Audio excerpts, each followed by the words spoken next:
ফল পাখি পড়ে মালি আস্বাদয় লতায় অবলম্বী সেই কল্প বৃক্ষ পায়। কলিযুগ পাবন অবতার নিখিল জনমানুষ সন্তাপহারী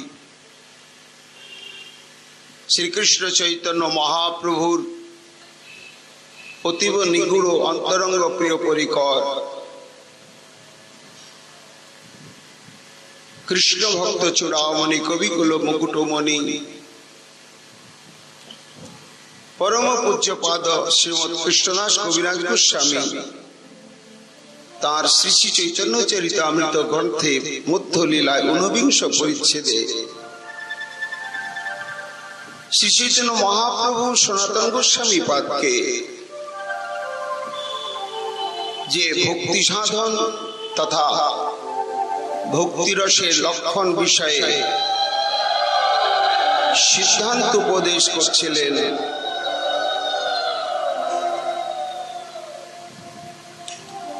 কবিরাজ গোস্বামী পাদ সেই লীলা প্রসঙ্গ বর্ণন চলে বললেন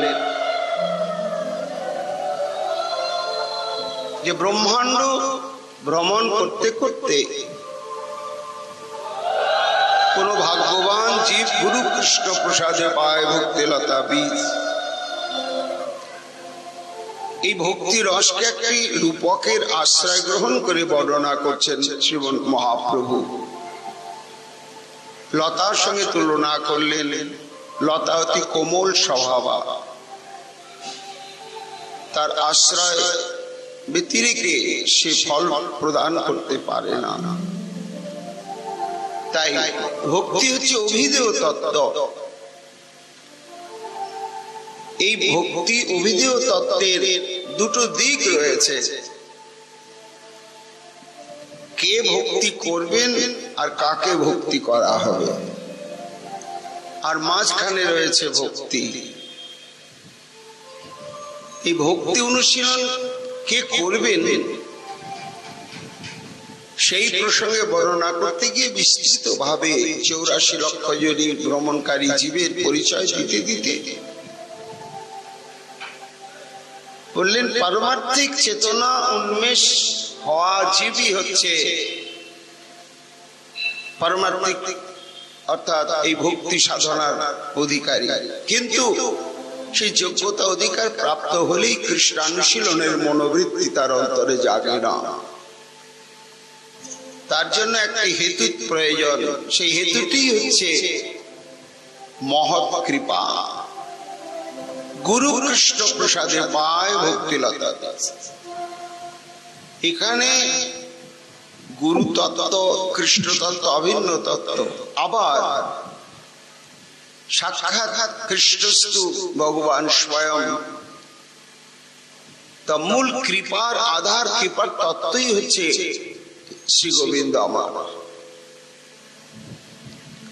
সেখান থেকে কৃপার উৎস গুরু এবং বৈষ্ণবের মাধ্যমে জগতের কল্যাণের জন্য বিস্তৃত বর্ষিত হচ্ছে।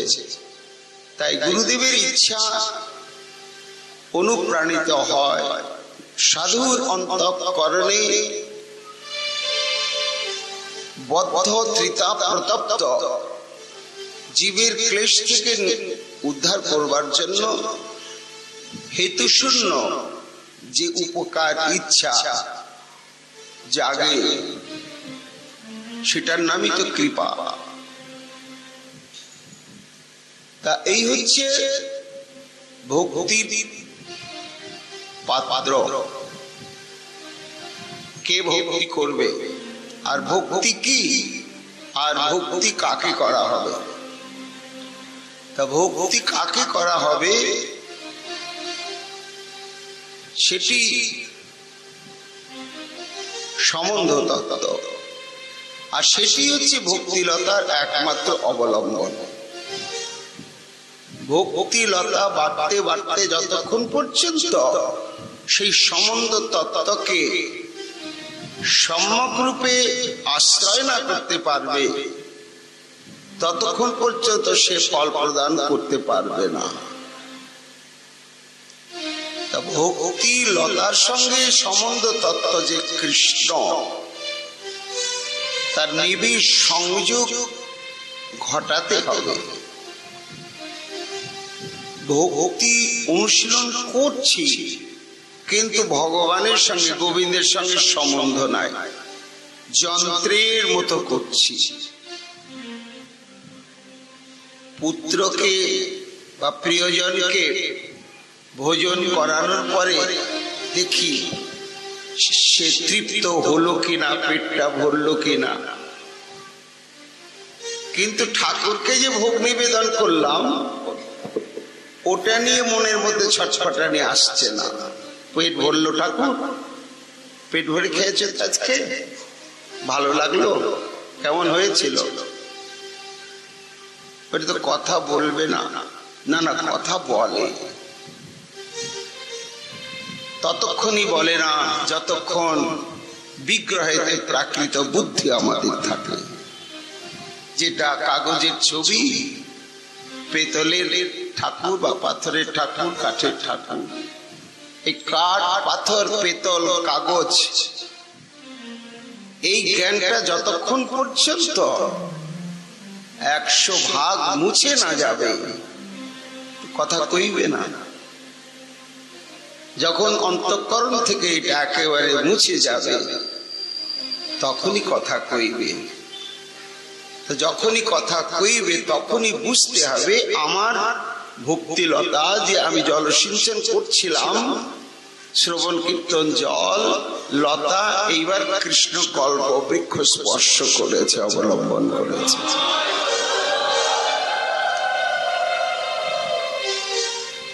এটি লক্ষণ।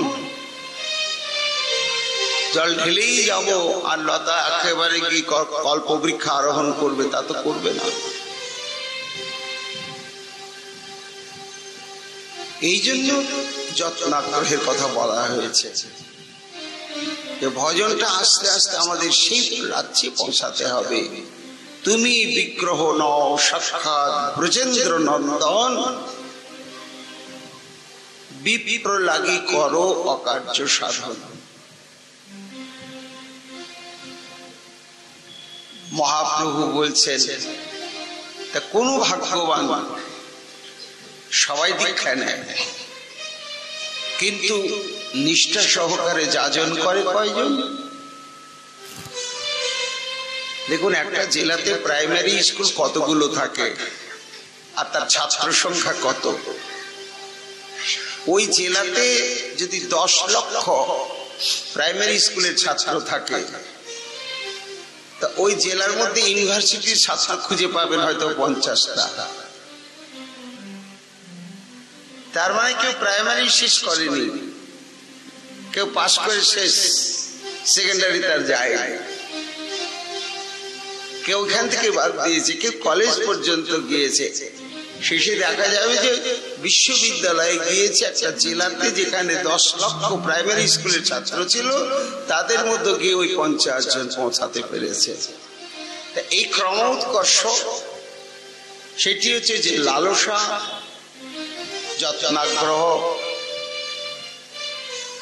সেই যে সম্বন্ধ তত্ত্বই হচ্ছে আমাদের কৃষ্ণ। কৃষ্ণের সঙ্গে আমাদের নিত্য সম্বন্ধ রয়েছে। জীবের স্বরূপ হয় কৃষ্ণের নিত্য দাস, কৃষ্ণের তটস্থা শক্তি ভেদাভেদ প্রকাশ। উপনিষদের সংবাদ বলছে আত্মানং বিদ্ধি। বিশ্বকে জানার জন্য তুমি ব্যস্ত হয়েছ।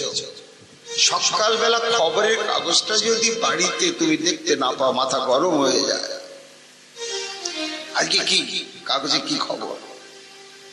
কিন্তু এখানকার খবরের কাগজের দিকে তাকাচ্ছ না। বছরের পর বছর তুমি পশুত্বের দিকে নেমে যাচ্ছ, কি মনুষ্যত্বের দিকে নেমে যাচ্ছ। এইখানে তোমার কত যুদ্ধ বিগ্রহ, কত হানাহানি চলছে, সে খবরটা তুমি নিচ্ছ না। নিতে হবে আত্মারং বৃদ্ধি। এটি বললেন ঋষিগণ, নিজেকে জানো।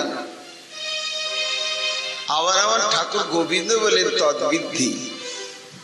তদ্বিদ্ধি প্রণিপাতেন পরিপোষেন পরিসেবা উপদেশন্তি তে জ্ঞানেন তত্ত্বদর্শিনঃ। তা গীতার ভগবান বলেন তদ্বিদ্ধি, সেই বস্তুকে জানো।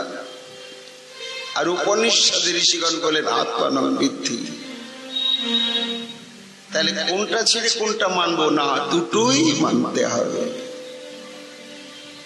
কেননা আত্মতত্ত্ব পরতত্ত্ব। আগে নিজেকে তো জানতেই হবে আমি কে, তারপরে তদ্বিদ্ধির উত্তরটি হচ্ছে আমি কার। আমি কি সরার স্বতন্ত্র? না, আমি কারোর সঙ্গে সম্পৃক্ত, সম্পর্কিত। এতদিন পর্যন্ত এই প্রশ্নটি জনচিত্তকে আলোড়িত করেনি। চৈতন্য অবতারে হলো সনাতন গোস্বামী পাদ মহাপ্রভুকে প্রশ্ন করলেন,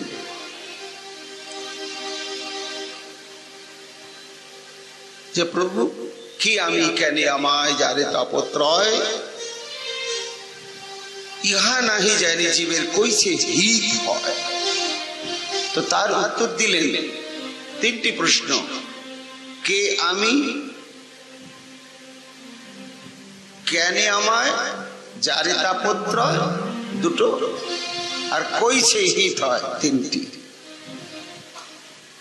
এই তিনটি প্রশ্নের উত্তর দিতে গিয়ে মহাপ্রভু একেবারে বিংশ, একবিংশ, দ্বাবিংশ, ত্রয়োবিংশ চারটি পরিচ্ছেদ বললেন।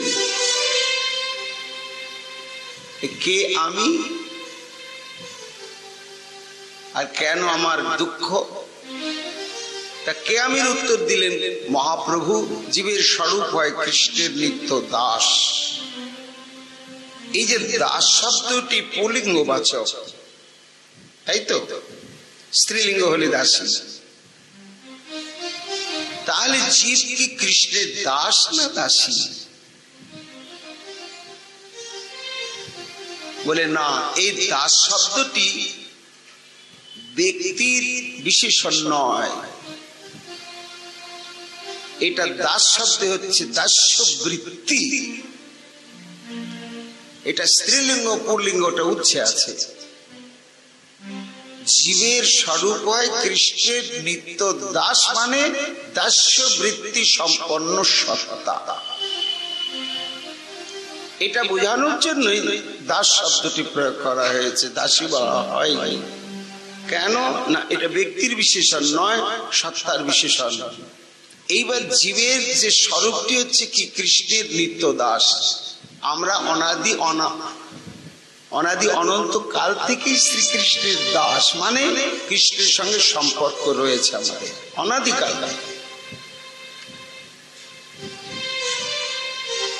তাহলে আমি কি কৃষ্ণের অংশ? হ্যাঁ, অংশ। এইবার এই অংশের বিচার অনেক রকম আছে। একটা ইটের টুকরো ভেঙে এক টুকরো করলে সেটা একটা অংশ বলে। আবার আঙ্গুলটা আমার এক শরীরের অংশ। ইটের টুকরোটা অংশ বিচ্ছিন্ন হয়ে গেছে, আঙ্গুলটা আমার শরীরের সঙ্গে লেগে আছে কিন্তু অংশ। তা এই আঙ্গুলটা জড়দেহের অংশ, আঙ্গুলের নিজস্ব কোনো চেতনা শক্তি নেই, আত্মা বেরিয়ে গেলে আঙ্গুলটি নিষ্ক্রিয়। তা জীবকে ওই রকম জড় অংশ, বিচ্ছিন্ন অংশ বলে। বিচ্ছিন্ন অংশ নয়, সম্পৃক্ত রয়েছে। এবং চেতন কেমন অংশ না, ভগবানের এই অংশ দু রকম, একটা সাংস, একটা বিভিন্ন অংশ। সাংস হচ্ছে অবতার বৃন্দ, লীলা অবতার, কৃষ্ণ অবতার, গুণ অবতার, যত যত অবতার রয়েছে, পরিকর বৃন্দ রয়েছে, এরা হচ্ছে সাংস। প্রত্যক্ষ ভাবে ভগবানের সঙ্গে সংযুক্ত রয়েছে। আর জীব বিভিন্ন অংশ যুক্ত রয়েছে। ভগবানের যে স্বরূপটি মায়ার সম্পৃক্ত, সেই মায়ার সংপৃক্ত ঈশ্বর তত্ত্ব থেকে জীবের প্রকাশ ঘটেছে। এই জন্য জীব হচ্ছে বিভিন্নাংশ জীব এবং সে চেতন।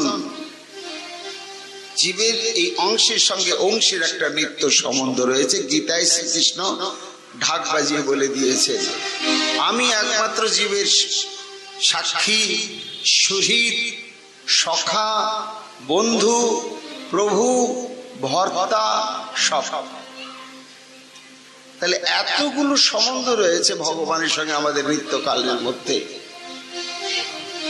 এইবার এই যে জীব স্ত্রীলিঙ্গ না পুলিঙ্গ না ক্লীবলিঙ্গ না, শাস্ত্র বলছে জীব নিত্য, জীব সত্তাটা নিত্য শাশ্বত।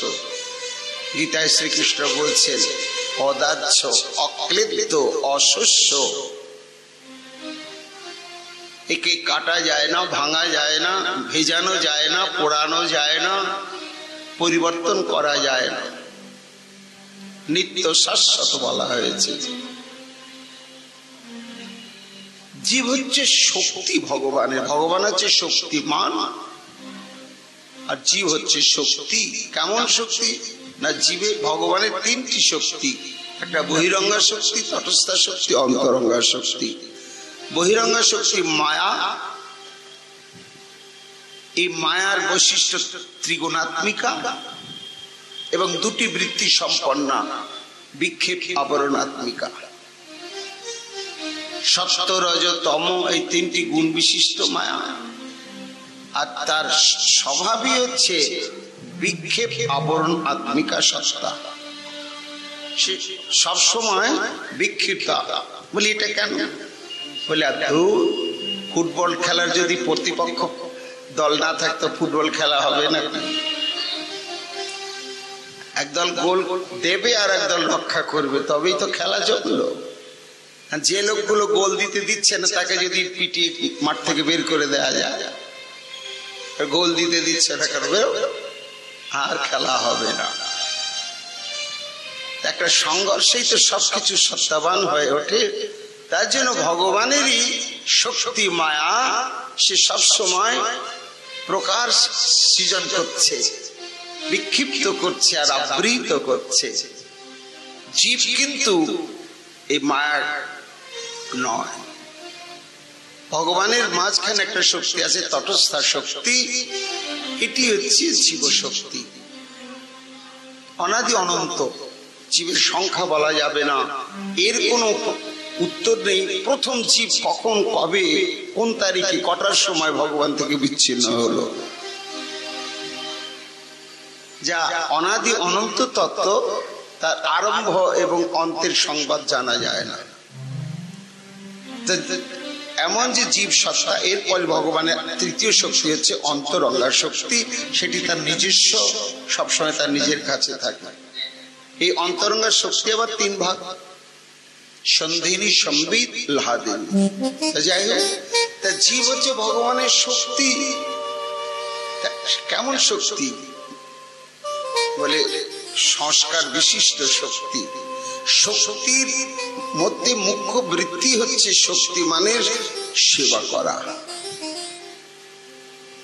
শক্তিমানের সেবার জন্যই শক্তির অভিব্যক্তি।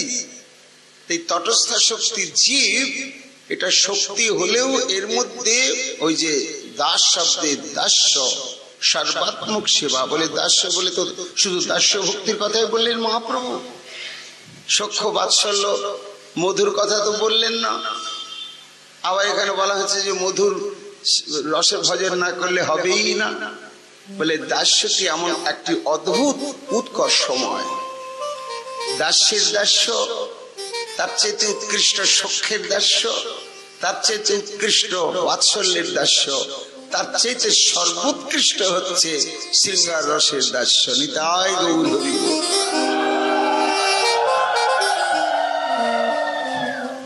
দাস্যের দাস্য যেখানে, দাস্য ভক্তির সাধক, তুমি প্রভু আমি চিরকালের দাস, এটি দাস্যের দাস্য। সখ্যের দাস্য অনেকক্ষণ ভাই আমাদের সঙ্গে হুড়োহুড়ি খেলাখেলি করেছিস, বস পাদ সম্মান করছে, শুভ শ্রীরাম মধুমঙ্গল। শরীরটাকে সংবর্ধন করে দিচ্ছে। কৃষ্ণের মস্তকটা কোলের উপরে নিয়ে কপালে হাত গুলোছে, একটু ঘুমা। দাস্য, সখ্যের দাস্য। দাস্যের দাস্যের চাইতে সখ্যের দাস্য আরো গভীর, আরো মিষ্টি, আরো আস্বাদ্য। এর চেয়ে উৎকর্ষময় দাস্য হচ্ছে বাৎসল্যের দাস্য। মা যশোমতী তো জানে, অত জ্ঞান নাই, ব্যথা হলে বোঝেই না ব্যথা হয়েছে, টেনে হেসে জোর করে এনে গরম জল ঢালছে ব্যথা কমানোর জন্য, ওষুধ খাইয়ে দিচ্ছে, পরিচর্যা করছে। বাৎসল্যের দাস্য আরো উৎকর্ষময়, সখ্যের দাস্যের চাইতে বাৎসল্যের দাস্য আরো গভীর। এইবার চরম উৎকর্ষময় দাস্য কোথায়?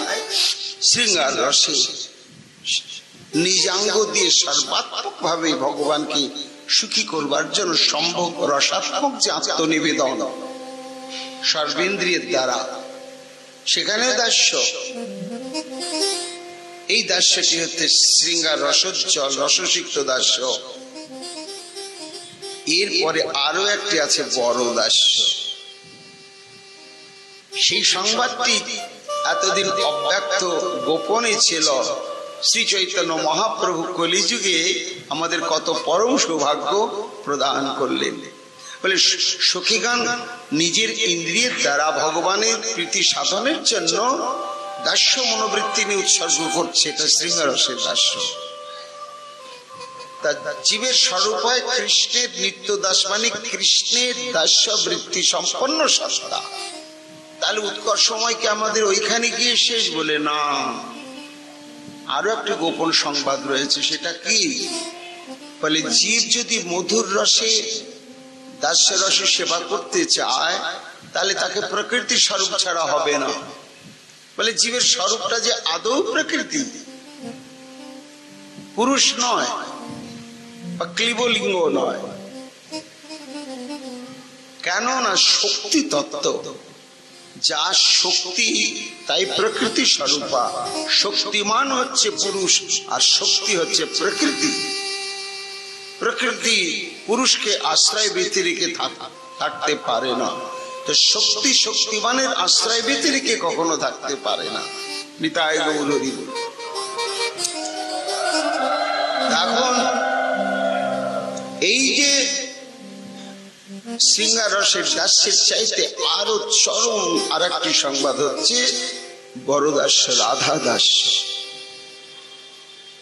অর্থাৎ আমরা যে মধুর রসে গোবিন্দকে সেবা করব, সেটা নিজের ইন্দ্রিয়ের দ্বারা নয়। কেন না? একমাত্র নিজের ইন্দ্রিয়ের দ্বারা শ্রী গোবিন্দকে পরিপূর্ণভাবে সুখ দিতে পারেন স্বয়ং রাধারানী ছাড়া কেউ নেই। কাজে কোন সাধক কোটি জন্ম ধরে তপস্যা করে দ্বিতীয় একটি রাধা হতে পারবে না, সম্ভবই নয়। তা আমি যদি রাধা হতেই না পারি, তাহলে আমার দেহ ইন্দ্রিয়ের দ্বারা কখনো শ্রী ভগবানের সর্বাত্মক সুখ সম্পাদন তো আমি পারবই না, কেউই পারবে না। তাহলে কি এই দাস্য বৃত্তির চরম অভিব্যক্তি আমার সত্তাতে আসবে না? বলে আসবে।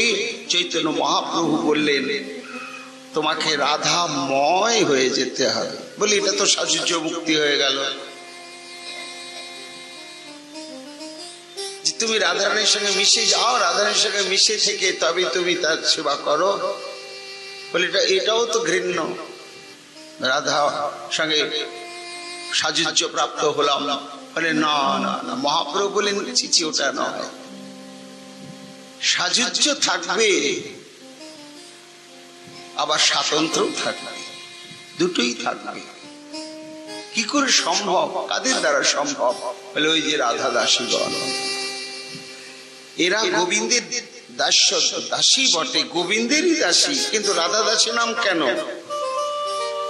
না, এরা গোবিন্দকে সেবা করেন একটা নৈবেদ্যের উপচারে। সেই নৈবেদ্যটার নামই হচ্ছে মহাভাব স্বরূপিণী রাধা। রাধারানীকে সর্বক্ষণ বিচিত্র বেশে সাজিয়ে কৃষ্ণ যেন মুহূর্তের মধ্যে রাধারানীকে পাওয়ার জন্য প্রলুপ্ত হয়ে যান, এই ভাঙ্গাগড়ার লীলার মধ্যে ব্যস্ত থাকে রাধা দাসী। তারপর তাতে তাদের কি লাভ হয়? আর শাস্ত্র বলছে যেমন তারা স্বতন্ত্র সাজুজ্য, দুটি অবস্থায় এই নিগুড় তত্ত্ব মঞ্জুরি। রাধারানী যখন শ্রীকৃষ্ণের কাছে আত্মসমর্পণ করেন, প্রতি অঙ্গের দ্বারা নিষেবনে কৃষ্ণকে তৃপ্ত করতে করতে একেবারে ঋণী করছে, আত্মহারা হয়ে যাচ্ছে, চাওয়ার চাইতে পাওয়াটা বেশি হয়ে যাচ্ছে। রাধা তত্ত্ব তো তার সাজুজ্য কেমন না, দৃষ্টান্ত রয়েছে যে যখন শ্রীমতী রাধারানী আত্মোৎসর্গ করেন গোবিন্দের নিবিড় সম্ভোগ লীলা সম্পাদন হয়, তখন সম্ভোগের যে লীলা বিশেষ তা রাধারানীর অঙ্গে প্রত্যঙ্গে প্রকটিত হয়। আর রাধারানীর অঙ্গে যখন প্রকটিত হয় তখন সেই সমস্ত চিহ্নাবলী রাধা দাসীদের অঙ্গেও প্রকটিত হয়ে যায়। কি অদ্ভুত, কি অদ্ভুত দাস্য! সাজুজ্য আবার স্বতন্ত্র। যদি সাজুজ্য না থাকবে তাহলে রাধারানীর অধরকে দংশন করলেন গোবিন্দ, সেখানে ক্ষতের দাগ পড়লো রাধারানীর অধরে, রাধা দাসীগণের তাই পড়ে যায়। কিন্তু সর্বত্র অভিব্যক্ত হয় না। আমাদের মতো যারা অধম, এই কলিহত জীব, চৈতন্য মহাপ্রভুর অপার করুণায় হবে না তো সম্ভব নয়, তবু একটু লালসা নিয়ে এগুলোর চিন্তা করছি। আমাদের মতো অবিশ্বাসী তাদের অন্তঃকরণে তত্ত্বটিকে প্রত্যয় গভীরভাবে বিশ্বাস জন্মানোর জন্যই কখনো কখনো রাধা সম্ভোগের চিহ্ন নিজেদের অঙ্গে প্রকাশ করে আমাদেরকে জানিয়ে দেন যে এই দেখো এটাই ঘটনা। সর্বক্ষণ তাদের এটি দৃষ্টিগোচর হয় না, ঘটে, দৃষ্টিগোচর হয় না, কচিত কচিত। এই জীবের স্বরূপ হয় কৃষ্ণের নিত্য দাস। তত্ত্বটা ওইখানে গিয়ে তার চরম অভিব্যক্তি, চরম প্রাপ্তি।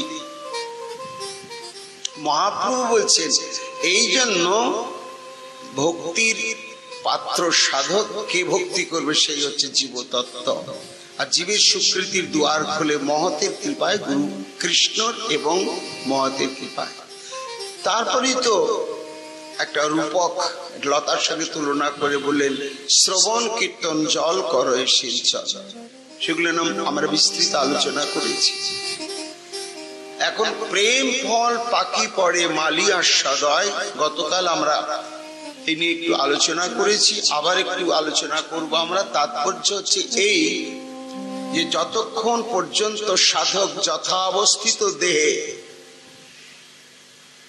প্রেম স্তর পর্যন্ত উন্নীত হয়, তখনই তার সিদ্ধ স্বরূপের জাগরণ ঘটে, তখন স্ফূর্তিতে প্রত্যক্ষ সেবা প্রাপ্ত হয়ে যান। এই সাধক দেহটা রয়েছে, অথচ নিবিড় স্মরণেতে সেখানে শ্রী শ্রী রাধা গোবিন্দের সেবা সৌভাগ্যটি প্রত্যক্ষ ভাবে আস্বাদন করে চলেছে। এই প্রেম ফল পাখি পড়ে মালি আস্বাদয়, মালি কিন্তু এইখানে রয়েছে, আর ওই লতাতে ফল ফলে পেকে গিয়েছে, পড়ছে, সেটি আস্বাদন করছে। এটি হচ্ছে সাধক দশায় ভক্তি সাধনা করতে করতে প্রেম ভক্তির স্তরে উন্নীত হলেই নিজের সিদ্ধ স্বরূপটি প্রত্যক্ষ ভাবে প্রকটিত হয়ে যায়। সেই স্বরূপে এই দেহেতেই সেখানকার সেবাদি চলে। এটি হচ্ছে মালি, এখান থেকে সেই প্রেম ফল আস্বাদন করছে। ফলটা পেকে গিয়েছে তাই পড়ল। না পাকলে পড়তো না। অর্থাৎ শরীর, মন এবং আত্মা সম্পূর্ণ যখন চিন্ময় হয়ে গিয়েছে, গুণাতীত হয়ে গিয়ে জগতে আছে, ব্রহ্মাণ্ডে আছে, পরিদৃশ্যমান দেখে মনে হচ্ছে সাধারণ মানুষের মতোই, কিন্তু না, তার শরীর, মন এবং আত্মা তিনটি একেবারে অপ্রাকৃত চিন্ময় হয়ে গিয়েছে। তো যখন চিন্ময় হয়ে গিয়ে সম্বন্ধযুক্ত প্রাপ্ত হয়েছে, তখনই প্রেম স্তর মানে ফলটা পেকে গেল, তখনই পড়ল মানে স্ফূর্তিতে তখন সে আস্বাদন করছে। এই স্ফূর্তিতে আস্বাদন আর বাস্তবে বলে দুটো অভিন্ন তত্ত্ব। এই যথাবস্থিত দেহে ওই স্তরে পৌঁছে আস্বাদন করেন সাধক, তার দৃষ্টান্ত ইতিহাসে অনেক রয়েছে, অনেক রয়েছে। ঠাকুর মশাইকে যখন কৃপা করলেন, লোকনাথ গোস্বামী পাদ সিদ্ধ স্বরূপ প্রদান করলেন, বৃন্দাবনে চম্পক মঞ্জুর সেবা দুগ্ধ আবর্তন, দুধ জাল দেয়, এই সেবা সম্বন্ধে বক্তব্য রয়েছে। রাধা দাসীকে কিন্তু সমুদয় সেবা করতে হয়, কিন্তু তার মধ্যে তার নিজস্ব একটা সেবা থাকে, সেটি তাকে, সেই সেবাটা একটা নির্দিষ্ট সময় তাকেই করতে হবে, ওটা অন্য কেউ করবে না। কিন্তু বাকি সমস্ত সেবাই সব রাধা দাসীকেই করতে হয়। এখন দুগ্ধ আবর্তন, গুরু কৃপাজার হয়ে যায়, তার আর বাকি কি থাকে।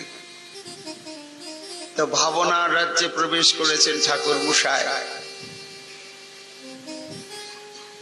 রাধারানী যেন বলছেন রূপমঞ্জরীকে,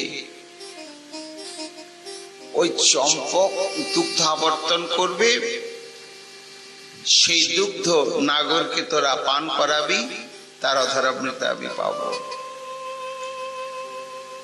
চম্পকের নাম উচ্চারণ হওয়ার সঙ্গে সঙ্গে সবাই ছুটলে, ও চম্পক তোর ভাগ্য কত, আজকে তোর আবর্তন করা দুধের প্রতি স্বামিনীর বড় লোভ, তোর হাতে আবর্তিত দুগ্ধ নাগরকে সুখ দেবে, আর সেই সুখটি সঞ্চারিত হবে স্বামিনীর অন্তরে। আনন্দে ফুটি ফাটা বৃন্দাবনে বসেই ভাবনার রাজ্যে প্রবেশ করে আবর্তন করছেন, জাল দিচ্ছেন। লকড়ি কি লকড়ি? দেবদারু, চন্দন, অগরু কাষ্ঠ দিয়ে। তো জালটা একটু বেশি হয়ে গেছে, দুধ বারবার উঠলে উঠলে উঠছে, একটু তাড়াহুড়ো করছে। যখন সংবাদ এসেছে সেবাই লাগাতে হবে, তাড়াতাড়ি দুধটা ঘন করতে হবে, তো যত একটু বেশি জাল দিচ্ছে উতলে পড়ছে, উতলে পড়ছে, উতলে পড়ছে। সামলাতে সামলাতে গিয়ে এক সময় এমন ভাবে উতলে পড়লো, হাতেই পড়ে গেল, সঙ্গে সঙ্গে একেবারে হাতটা পুড়ে ফোসকা পড়ে গেল। যখন ফোসকা পড়ে গেল, সঙ্গে সঙ্গে নিজেকে অপরাধী বোধ হয়ে গেল। ইস, এ কি হলো, একটু অসাবধান হয়ে গেলাম আর এমন করে ফেললাম আমি। পরবর্তী সেবা করার মতো তার আমার হাতের অবস্থা থাকলো না। হাহাকার জাগতে বাহ্য স্মৃতি এসে গেল। ও, এই তো আমি বৃন্দাবনে, আমি তো নরোত্তম। দেখছেন হাতটা একেবারে ফোসকা পড়ে দগদগে হয়ে গেছে, স্থূল শরীরের হাতটা। হাউ হাউ করে কাঁদতে লাগলে। আমার জন্য অপেক্ষা করে রয়েছেন গুরুদেব লোকনাথ গোস্বামী পাদ। এই হাত দিয়ে আমি কি করে সেবা করব, কি করে সেবা করবো আমি? এ কি করলাম আমি? কাঁদছেন। প্রণাম করতে গিয়েছে, পাছে ধরা পড়ে হাতটা কাপড় দিয়ে ঢেকে। এক আত্মা তো গুরু শিষ্য, ভাবনার রাজ্যে দুজন একখানে অবস্থান করে। সর্বান্তর্যামী গুরুদেব বুঝতে পেরেছে, বুকের মধ্যে জড়িয়ে হাওয়া করে কাঁদতে শুরু করলেন। নরোত্তম, আজকে তোমার জন্য আমি ধন্য হয়ে গেলাম, তোমার জন্য আমি কৃতকৃতার্থ হয়ে গেলাম। তত্ত্বটি কি? প্রেম ফল পাকি পড়ে মালি আস্বাদয়। যথাবস্থিত দেহটা এইখানে রয়েছে, কিন্তু সেইখানকার সেবা আনন্দটি আস্বাদন হচ্ছে, ভোগ হচ্ছে। এই প্রেম ফল পাকি পড়ে মালি, এখানে আস্বাদন হচ্ছে। এই যথাবস্থিত দেহে এবং যথাবস্থিত স্থানে। শ্রীনিবাস আচার্য প্রভু বসেছিলেন একটু স্মরণে, আর ধ্যান ভাঙছে না। বনবিষ্ণুপুরে বীরহাম্বীরের রাজপ্রাসাদে 1 ঘন্টা 2 ঘন্টা সারাদিন চলে গেল। দরজা একটু ফাঁক করে দেখছে নিশ্চল শরীর। শরণাগত সেবক রাজা বীরহাম্বীর প্রমাদ করলেন, ডাকতেও পারছেন না। সারাদিন গেল, সারা রাত্রি গেল, তাহলে কি গুরুদেব দেহ রক্ষা করলেন? কিন্তু স্পর্শ তো করা যাবে না। সঙ্গে সঙ্গে লোক পাঠিয়ে ধরে নিয়ে এলেন আচার্য প্রভুর অতীব অন্তরঙ্গ শিষ্য সঙ্গী রামচন্দ্র কবিরাজ। ভাই রামচন্দ্র, আমি কি কর্তব্য বিমূঢ়। গুরুদেব কি অন্তর্ধান করলেন, অপ্রকট হয়ে গেলেন, আমি তো স্পর্শ করতে পারছি না ভয়ে। এইভাবে 24 ঘন্টা পার হয়ে গেল, একইভাবে রয়েছে, শরীরে কোনো স্পন্দনও বোঝা যাচ্ছে না। কি হবে ভাই? দাঁড়াও দাঁড়াও দেখি। পাশে গিয়ে রামচন্দ্র কবিরাজ বসলেন। গুরুদেবের চরণ হৃদয় ধ্যান করতে করতে ভাবাবিষ্ট হয়ে সেই ভাবনার রাজ্যে প্রবেশ করলেন। মধু বৃন্দাবনে গিয়ে খুঁজছেন গুরু মঞ্জুরিকে। কোথায় তুমি, কোথায় তুমি? মধ্যাহ্ন কাল। মধ্যাহ্ন কালটি হচ্ছে রাধা কুণ্ডে রাধা গোবিন্দের বিশাল লীলা সমারোহ। এক প্রকার লীলা নয়, বিচিত্র লীলার সমারোহ হচ্ছে এই মধ্যাহ্ন লীলায় শ্রী শ্রী রাধা কুণ্ডের তটে। বিশাল রাধা কুণ্ড, চারি বর্ণ পদ্ম জলে মধুকর তাহে বলে কুমদ কল্যাণ শোভা করে। সব সময় রক্তপদ্ম, নীল পদ্ম, স্বর্ণপদ্ম এবং শ্বেত পদ্ম, চতুর্বর্ণের পদ্মের বাগান অজস্র। আর লক্ষ লক্ষ প্রমত্ত হয়ে পান করে সেই মধু। শুধু তাই নয়, বর্ণনা রয়েছে যে পদ্ম ফুলের পরাগগুলো পড়তে পড়তে রাধাকুণ্ডের জলের গন্ধটাই পদ্ম ফুলের মতো হয়ে যায়, সুগন্ধিত। জলবিহার, কৃষ্ণ কণ্ঠ ধরি রায় করেন বিহার, তীরে থাকি সখীগণ বলে ভারে। এই সখী কারা? ললিতা বিশাখা নয়, এরা তো রাধারানীর সঙ্গে জলে নেমেছে। তীরে কারা দাঁড়িয়ে আছেন? ওই দাসী। এরা লীলার সহযোগিতা করবার জন্য সেই সমস্ত উপচার সামগ্রী নিয়ে রয়েছে। তা রাধা কুণ্ডের তলদেশটা কেমন না বিস্তৃত, অদ্ভুত। প্রথমে হাঁটু জল, হাঁটু জলই অনেক বিস্তৃত জায়গা জুড়ে। এই হাঁটু জলের মধ্যে ছুটাছুটি, দাপাদাপি, নানা রকম খেলার রস।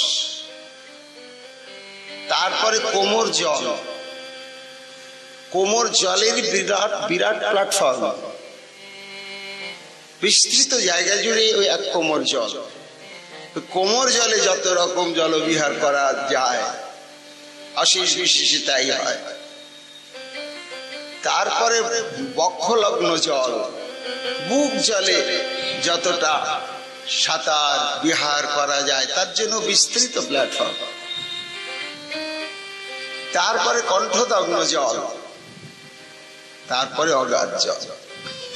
এইভাবে বৃন্দাদেবী রাধাকুণ্ডকে সাজিয়েছেন। কি অদ্ভুত লীলা! গোবিন্দ রাধারানীকে নিয়ে যখন যখন যেমন যেমন জলে গিয়ে বিহার করবার ইচ্ছা হচ্ছেন তাই করছে। কখনো কি অদ্ভুত! রাধারানী বলছেন, এই আমি লুকালাম, মাধব ধরো, খুঁজে বের করো আমাকে। বলে ঝুপ করে ডুব দিয়ে হারিয়ে গেলেন। গোবিন্দ আর খুঁজেই পাচ্ছেন না। উঠেছে তো কোথায় গেল না, বিশাল স্বর্ণপদ্মের বনের মধ্যে রাধারানী গিয়ে এইটুকুন বদনটাকে শুধু জাগিয়ে শ্বাস প্রশ্বাস নিচ্ছেন, চুপ করে রয়েছেন। কি ভ্রান্তি! তত্ত্বে যিনি সর্বান্তর্যামী, কোনটা সত্যি পদ্ম ফুল আর কোনটা রাধারানীর বদন বুঝতেই পারছেন না, খুঁজে খুঁজে পাচ্ছেন না। রাধে রাধে, তুমি কোথায়, তুমি কোথায়? না, এই লুকোচুরি আমার ভালো লাগছে না, দেখা দাও দেখা দাও। শোকেরা হারুয়া হেরে গেলে ওই দেখো, ওই পদ্মটা তো পদ্ম নয়, ওটাই কমলমুখী। কি অভিনব লীলা! গোবিন্দ বলেন, আমি লুকাই, বের করো। হ্যাঁ লুকাও। গোবিন্দ ঠিক অমনি করে নীল পদ্মবনে লুকিয়ে পড়েন, কিন্তু রাধারানী ঘুষ করে ধরে ফেলে। কি করে? ওই গোবিন্দ যে পদ্মবনে যখন লুকান তখন লাখো লাখো নীল পদ্ম, যত যত ভোমরা গুলো সব পদ্ম ত্যাগ করে ওই কৃষ্ণের বদন যেখানে সেখানে জড়ো হয়ে বো বো বো করতে শুরু করে। তখন স্বাভাবিকভাবেই ধরা পড়ে যায়, আর বুঝতে বাকি থাকে না যে এই ভোমরাগুলো সব পদ্ম ত্যাগ করে ওই পদ্মটাতে কেন জড়ো হলো রে ভাই, ওটা তো সাধারণ পদ্ম নয়। ধরা পড়ে যায়। কত কত রকম! শুধু তাই নয়, আরো গভীর প্রসঙ্গ আছে চরিতামৃতে। কবিরাজ গোস্বামী বিশ্লেষণ করেছেন অন্তলীলার শেষে। বস্ত্র হরণাদি হচ্ছে সেখানে, কত রকম। তা সেই লীলা দাঁড়িয়ে দাঁড়িয়ে দর্শন করছেন রামচন্দ্র কবিরাজ, আর নিজের সেই মঞ্জুরি স্বরূপা গুরুদেবকে অনুসন্ধান করছেন। কোথায় তিনি, কোথায় তিনি? দেখছেন জলে নেমেছে। দাসীরা তো জলে নামে, বাইরে থেকেই যা যা সেবার উপকরণ দেওয়ার প্রয়োজন তাই দিতে হয়।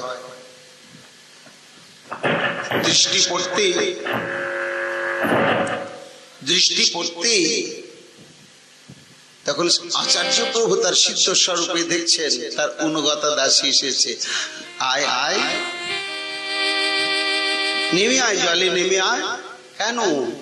ওই যে আমাদের কিশোরীর কুণ্ডলটা হারিয়ে গেছে, কেউ খুঁজে খুঁজে পাচ্ছে না, তাই আমাকেও ডেকেছে।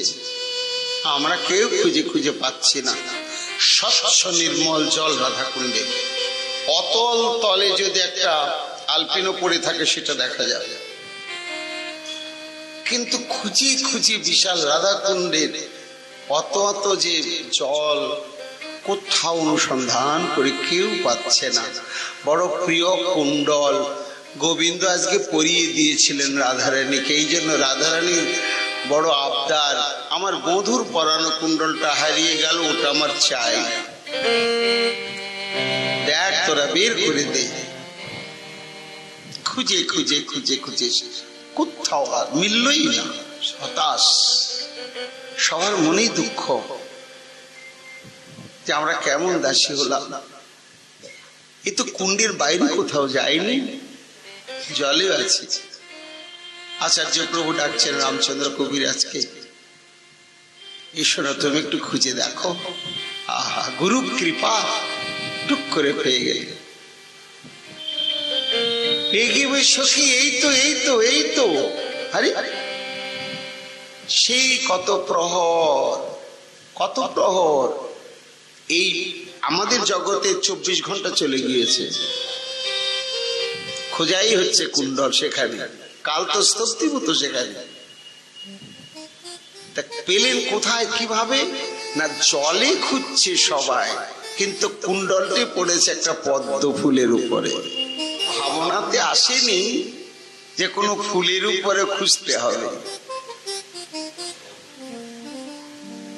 রামচন্দ্র কবিরাজ পেয়ে গিয়েছে। ক্রমটা কিরকম অদ্ভুত! সঙ্গে সঙ্গে রাধারানীর হাতে দিতে পারতেন, আমি হলে তাই দৌড়ে যেতাম, ও রাধে পেয়ে গিয়েছে। না, কি আমাকে নিয়োজিত করেছেন আমার শ্রী গুরুদেব। তেমনি যতক্ষণ তিনি না বলবেন তুমি যাও সরাসরি রাধারানীকে দিয়ে এসো, তার আদেশ নির্দেশ ছাড়া যাওয়া যাবে না। তাতে অপ্রসন্ন হবেন তিনি, আর তিনি অপ্রসন্ন হলে সব শেষ। তাই আনুগত্যময়ী ভজন, তাই গুরু মঞ্জুরির হাতে তুই পেলি। গুরু মঞ্জুরির হাতে প্রদান করলেন গোপাল ভট্ট গোস্বামী। রূপমঞ্জির হাতে গেল, অনঙ্গ মঞ্জুরির হাতে গেল। অনঙ্গ এসে বলছে, এই নাও তোমার কুণ্ডল। ইস ভাই, কে পেল রে? তাকে তো পুরস্কার না দিলে আমি থাকতে পারছি না, অকৃতজ্ঞ হয়ে যাব। কি পুরস্কার দেব? চর্বিত তাম্বুল। কেমন চর্বিত তাম্বুল? এমনি চর্বিত তাম্বুল নয়, শ্রীকৃষ্ণের প্রসাদে চর্বিত তাম্বুল।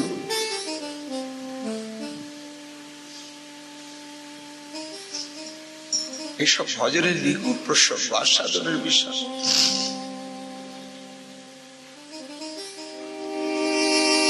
নিজের হাতে তাম্বুল সাজিয়ে রাধারানীর বদনে দিয়ে আবার কেড়ে নিয়ে নিজেই গ্রহণ করেন। তা সেই কৃষ্ণের প্রসাদে চর্বিত তাম্বুল মহাপ্রসাদ ক্রমানুসারে নেমে আস্তে আস্তে আচার্য প্রভুর হাতে এসেছে। আচার্য প্রভু যখন হাতে এসেছে, সখী তোমার জন্য আজকে সামনে অধরামৃত আমার ভাগ্যে এলো, এসো দুজনে আমরা গ্রহণ করি। সস্নেহে ডাকছেন, আনন্দের আতিশয্যে বাহ্যবৃত্তি এসে গেল। হাহাকার ভরে গেল বুকটা, স্ফূর্তিতে হচ্ছিল, স্ফূর্তির বিরাম ঘটেছে। ও রাধাকুণ্ড কই? এ তো বন বিষ্ণুপুর, এ তো আমি শ্রীনিবাস, এ তো আমার রামচন্দ্র। কিন্তু হাতে কি?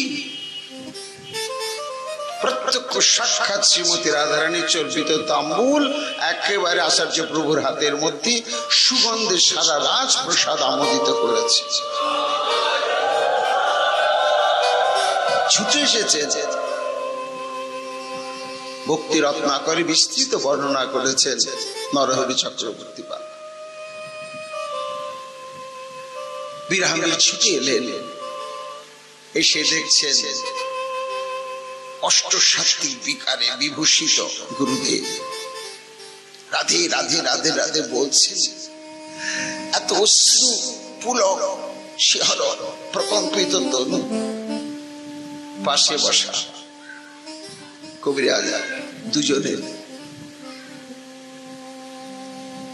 সেই প্রভাব পড়ল বিরামবীরের।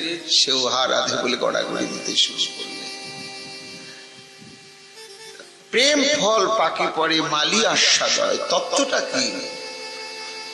ওই এইখানে শরীরটা আছে আর সেইখানে আস্বাদন হচ্ছে, তার ফলটা যথাবস্থিত জগৎকে প্রমাণ দেওয়ার জন্যই প্রকটিত হয়ে যাচ্ছে। এই প্রেম ফল পাকি পড়ে, এই সমস্ত দৃষ্টান্ত আমাদের ভজনে এগিয়ে যেতে হবে। শুধু গুরু কৃপাকে, সংসারের সুখ স্বাচ্ছন্দ্য বিপদ আপদ দূর, ছেলে মেয়ের ভবিষ্যৎ বড় করার, এটা গুরু কৃপা গুরু ভজনের উদ্দেশ্য নয়। ওইখানে আমাদের পৌঁছাতে হবে। আমাদের এই অষ্টকার লীলা স্মরণের যিনি সত্যদ্রষ্টা ঋষি প্রতিকৃত আচার্য গোবর্ধন তটাশ্রয়ী পরম পূজ্যপাদ সিদ্ধ কৃষ্ণদাস বাবা, দেখুন ওই প্রেম ফল পাকে এইখানে মালি আস্বাদন করছে। বাবা বৃদ্ধ হয়ে পড়েছেন,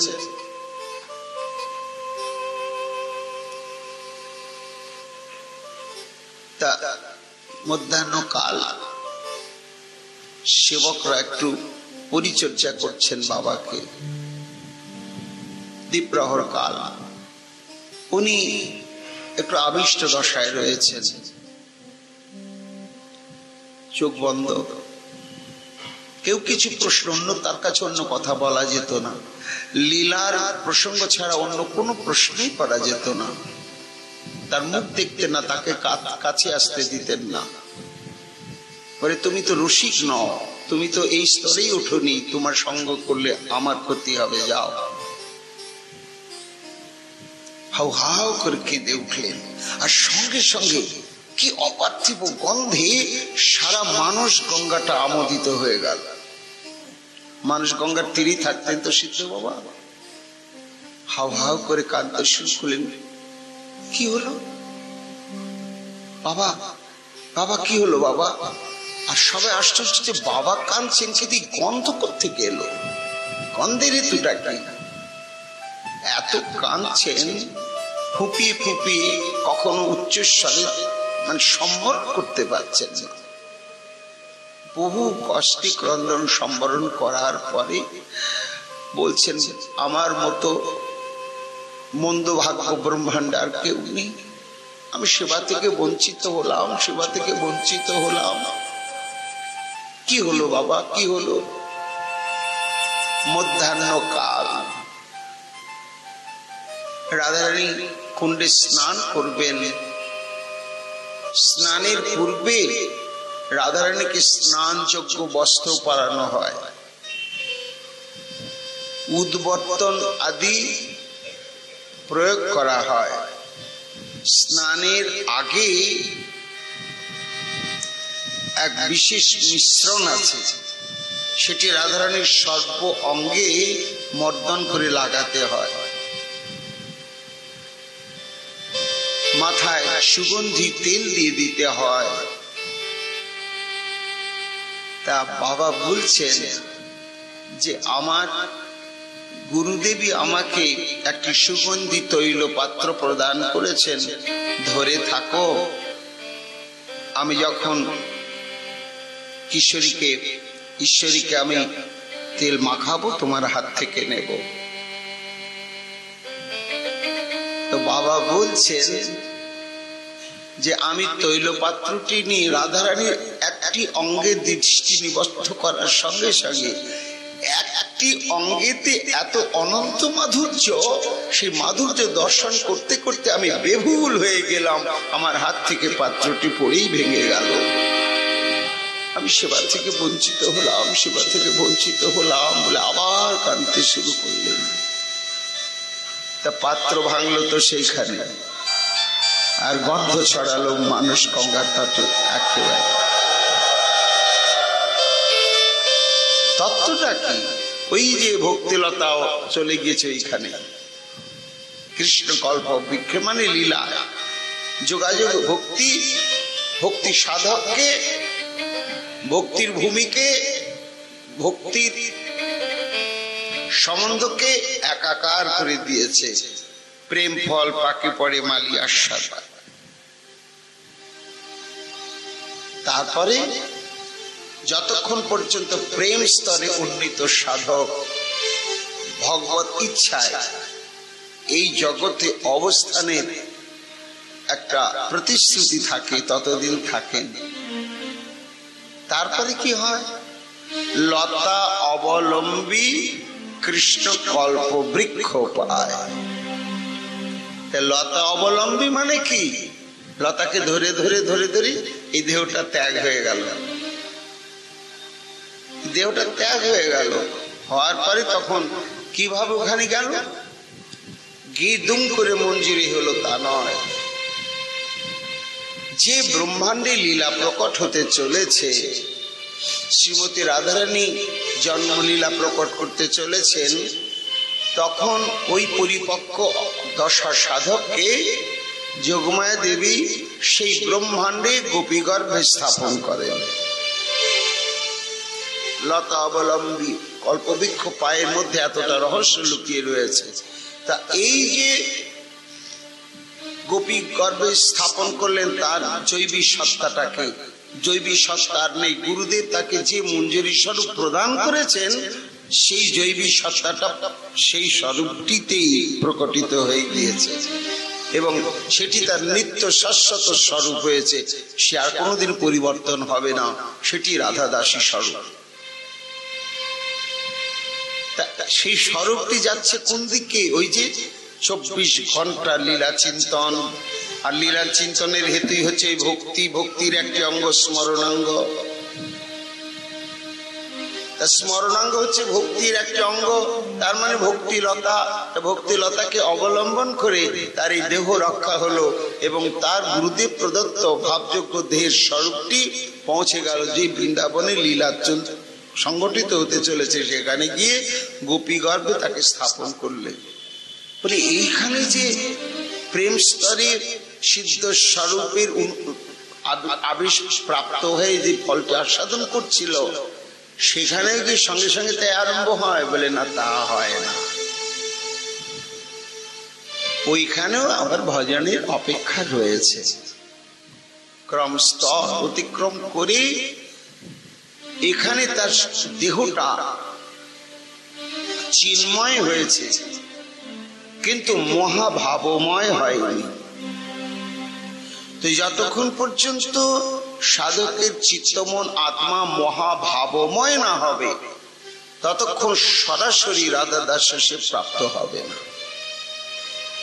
এই জন্য সেই মহাভাবের স্তরে উন্নীত হবার ক্রম স্তর প্রেম, স্নেহ, মান, প্রণয়, রাগ, অনুরাগ, ভাব, তারপরে মহাভাব।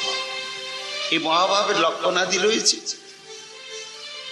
এই জন্য মহাপ্রভু বললেন রূপ, সেইখানে লতা অবলম্বন করে মালি সেই বৃক্ষে আরোহণ করলে চিরকালের জন্য সেখানে সে কি আস্বাদন করছে না, সেই শিবানন্দ ফল চিরকালের জন্য আস্বাদন করছে। এখন প্রশ্ন হচ্ছে, এই যে সিদ্ধ স্বরূপের বিষয়টি, এটি কি মহাপ্রভুরই আবিষ্কৃত, প্রবর্তিত? না, এটি শাস্ত্রে রয়েছে, পুরাণে এবং পুরাণেরও আগে শ্রুতি শাস্ত্রেও রয়েছে। বৃহদারণ্যক উপনিষদে আছে, স যথা কাম ভবতি তৎ ক্রতুর্ভবতি তৎ কর্ম কুরুতে, যৎ কর্ম কুরুতে তদভি সম্পদ্যতে ইতি। জীব যেমন কামনা পরায়ণ হয়, যেরূপ কর্মে প্রবৃত্ত হয়, যেরূপ কর্মের সঙ্গে সম্বন্ধীকৃত হয় এবং কর্ম সম্পাদন করে, তদনুরূপী ফল প্রাপ্ত হয়। অর্থাৎ ওই যে ভাবযোগ্য দেহটাকে ভাবতেই ভাবতে ভাবতে ভাবতে ভাবতে বলে নিজের ভাবনা শক্তির দ্বারা এটি হয় না, মদনুগ্রহাৎ। ভগবান বললেন ব্রহ্মাকে, ওটা আমার কৃপাতেই হয়। যখনই কেউ ভাবতে শুরু করে তখন আমার সুখ হয়, আনন্দ হয়। কেউ রাধা দাসী হোক, তাহলে আমার সুখ হবে। তখনই আমি তার প্রতি অনুগ্রহ বর্ষণ করতে থাকি, আর আমার অনুগ্রহ প্রভাবেই তখন তার সঙ্গে তার নিজস্ব অকপট সাধন, স্মরণ ইত্যাদি সংযুক্ত হয়, তখনই সেই স্বরূপটি প্রাপ্ত হয়। অনেক প্রাচীন কালে উপনিষদ ঈশ্বর সংবাদ বলছেন। ভগবান শ্রীকৃষ্ণ বললেন, অর্জুন জং জং বাপি স্মরণ ভাবং তজন্তন্তে কলেবরম তং তমেবৈতি কুন্তেয় সদা তদ্ভাব ভাবিত। এই ভাব সাধনটি হচ্ছে তো আমাদের বৈষ্ণব ভজনটা হচ্ছে ভাব সাধনের ভজন। গোবিন্দ বলছেন অর্জুন জংজন বাপি স্মরণ ভাব, যে যে ভাবনা যুক্ত হয়ে মরে, যে রকম ভাবনা নিয়ে মরল, কি হয় এই ছেলে মেয়ের কথা ভাবতে ভাবতে ভাবতে ভাবতে যখন মরবে তো ছেলে মেয়েই হয়ে জন্মাবে। কেউ টাকা টাকা টাকা টাকা করতে করতে ভাবতে যাতে যে মরে কি হবে, তো টাকা তো নোট হলে কাগজ আর কয়েন হলে ধাতু, এ তো জড় পদার্থ। মৃত্যুর পরে তার আত্মাটা হয় কাগজ না হয় কোনো ধাতু হয়ে গেল। অর্থাৎ যে যে ভাবনা যুক্ত হয় মৃত্যু বরণ করবে সে সেই রকমই স্বরূপ প্রাপ্ত হবে। অর্জুন এই জন্য স্মরণ শক্তি মনের মধ্যে রয়েছে, সেটাকে আমার ভাবনা যুক্ত হয় তাকে সার্থক করবার চেষ্টা করতে হবে, না হলে এত সৌভাগ্য তার জীবনকে ব্যর্থ করে দেবে। তার দৃষ্টান্তে জড়ভর একটা হরিণ শিশু অসহায়, তার প্রতি আকৃষ্ট হয়ে তাতে মমত্ববোধ স্থাপন করে তাকে পালন করতে করতে কোথায় চলে গেলেন না। ভাগবতে বলছেন সুকমণি যখন পূর্ণবয়স্ক হয়ে হরিণটি বনের মধ্যে চলে গেল আর কিছুতে খুঁজে পেলেন না, সে কি হাহাকার, হাহাকারের সেই শ্লোকগুলো বলছেন সুকমণি, কাঁদছেন কি। তা এই যে তার উৎকট আসক্তি হরিণের শিশুর জন্য, পরিণাম হলো কি ওইখানে তার জন্ম হয়ে গেল, হরিণের পেটে হরিণের বাচ্চা হয়ে জন্ম হয়ে গেল। সৌভাগ্য কি, এটাই তার চরম সৌভাগ্য। কেন? তার প্রাক্তনী সংস্কার ছিল, তিনি ছিলেন রাজর্ষি, অতুল ঐশ্বর্যের মধ্য থেকেও তিনি ভগবানের সেবা পরিচর্যা করতেন। ওই সুকৃতি সূত্র ধরে যদি একটু ভুল করে একটি পশুজনী প্রাপ্ত হলেন, কিন্তু স্মৃতিটা তার থাকলো ভগবত ইচ্ছায়। আমি তো হরিণ নয়, আমারই কর্মফল অনুসারে আমি হরিণ দেহ প্রাপ্ত হয়ে গেলাম, হরিণের পেটে জন্মগ্রহণ করলাম, এই স্মৃতিটা থাকলো যেটা আমার নেই। পূর্ব জন্মে কি ছিলাম না, আবার এই জন্মে যা করছি তার পর জন্মে কি সেটাও থাকবে না। কেন থাকবে না? মানে আমরা এই ভারসাম্য রাখতে পারবো না। বিজ্ঞান বলছে সে এই জন্য দুটো ব্যক্তিত্ব বা তিনটে ব্যক্তিত্ব একটা মানুষ বাঁচে না। ওই যে জাতিস্বরের কথা আমরা শুনি, ঘটনাটা সত্য। দৈবাৎ কারো কারো স্মৃতিতে জন্মের পরে চলে আসে, ওইখানে জন্মেছিলাম, ওটা আমার বাবা, ওইখানে আমার বাড়ি, একেবারে হুবহু বলে দেয়, খোঁজ দিয়ে সব মিলে যায়। কিন্তু এই স্মৃতিটা চিরকাল থাকে না, বয়স বাড়তে বাড়তে সে মারা যাবে, নয় ভুলে যাবে, আর নয় পাগল হয়ে যাবে। তিনটা হবে। কেননা ওই স্মৃতি, ওই আমি আবার এই আমি, এই দু আমির সংঘর্ষে পড়ে সে হয় মরবে, না পাগল হয়ে যাবে, অপ্রকৃতিস্থ হয়ে যাবে, আর না হয় একটা স্মৃতি ভুলে যাবে। কিন্তু যারা ভগবত কৃপা প্রাপ্ত হয়ে গিয়েছেন তাদের দেহান্তর ঘটলে স্মৃতিটা থেকে যায়, তারা পাগল হয় না। ভরত তখন সংকল্প করলেন আর ভুল করব না। কীট পেশকৃতং ধায়ন কুণ্ডং তেন প্রবিশতে জাতি তৎসত্ত্বতং রাজং পূর্ব রূপমসন্তজম।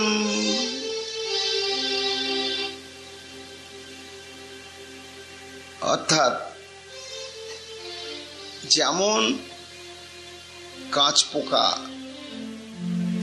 তার বংশবৃদ্ধি হয় অদ্ভুত ভাবে, যখন বংশবৃদ্ধির প্রয়োজন মনে করে তারা, তখন অন্য কোনো কীটকে তারা ধরে, পোকাকে।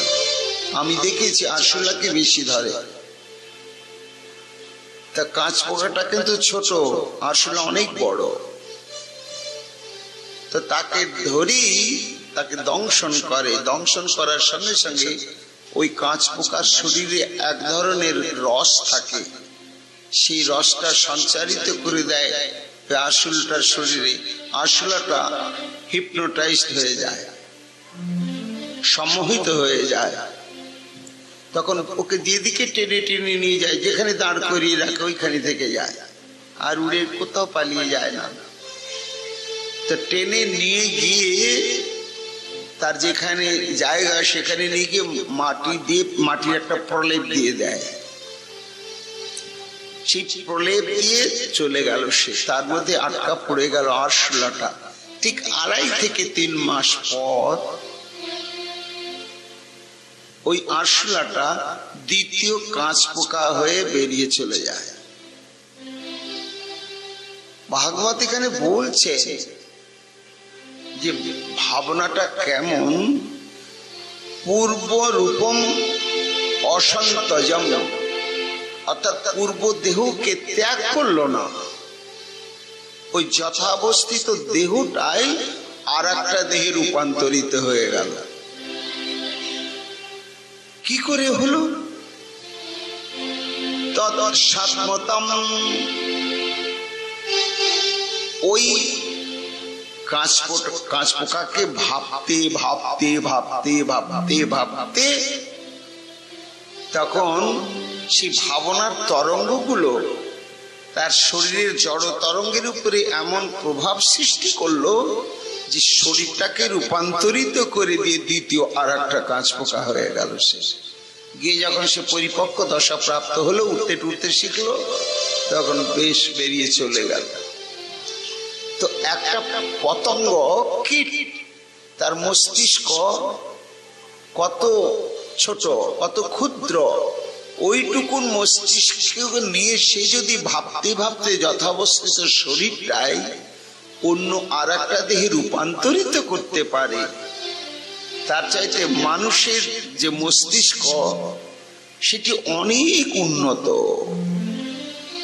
এবং মহাশক্তিশালী। শুধু তাই নয়, অজস্র সংস্কার ভাবনার সম্ভাবনা যুক্ত। বিজ্ঞান বলছে একটা মানুষের মস্তিষ্কের মধ্যে যত যত প্রতিভা রয়েছে 100 ভাগের মাত্র 30 ভাগ প্রকাশ পায় মানুষের শরীরে, 70 ভাগে থেকে গেছে। সেই মানুষ যখন গুরুদেবের প্রাপ্ত সেই ভাবযোগ্য দেহের স্বরূপ প্রাপ্ত হলো, তখন তাকে যদি ধ্যান করে হবে না কেন? তাই ঠাকুর মশাই বললেন, সাধনে ভাবিবে যাহা সিদ্ধ দেহে পাবে তাহা। নিতাই গৌর। ভাবো ভাবো ভাবো, শুধু ভাবতে হবে, অনর্গল ভাবতে হবে।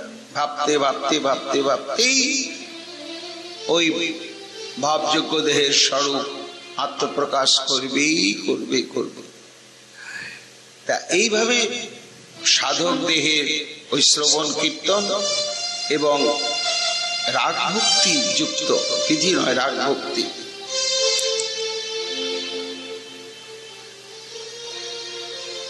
যথা সংকল্পেত বুদ্ধা যথা বা মৎপরা পুমান মই সত্যে মন জুন্দস্তথা সমুপাসনুতে। ভগবান বলছেন উদ্ধবজিকে, উদ্ধব, যখন কোন মানুষ আমার প্রতি বিশেষভাবে সংকল্পিত চিত্ত হয়ে মনকে অভিনিবিষ্ট করে, তখন আমার ইচ্ছা কৃপাতে তার সংকল্পিত স্বরূপটি আমি তাকে প্রদান করে থাকি, অর্থাৎ সে প্রাপ্ত হয়। এটি ভগবান শ্রীকৃষ্ণ উদ্ধবকে নিজেই বলছেন। তা এই যে ভক্তির লতার মধ্যে এই সমস্ত ভজনাঙ্গ রহস্যময় ভাবে রয়েছে। শ্রবণ করেই যাব আর কীর্তন করেই যাব, কিন্তু রাগ ভক্তিকে আশ্রয় করে লীলা তত্ত্ব, তারপরে নিজের স্বরূপ জানবো না, এটা বিধিমার্গ হয়ে গেল।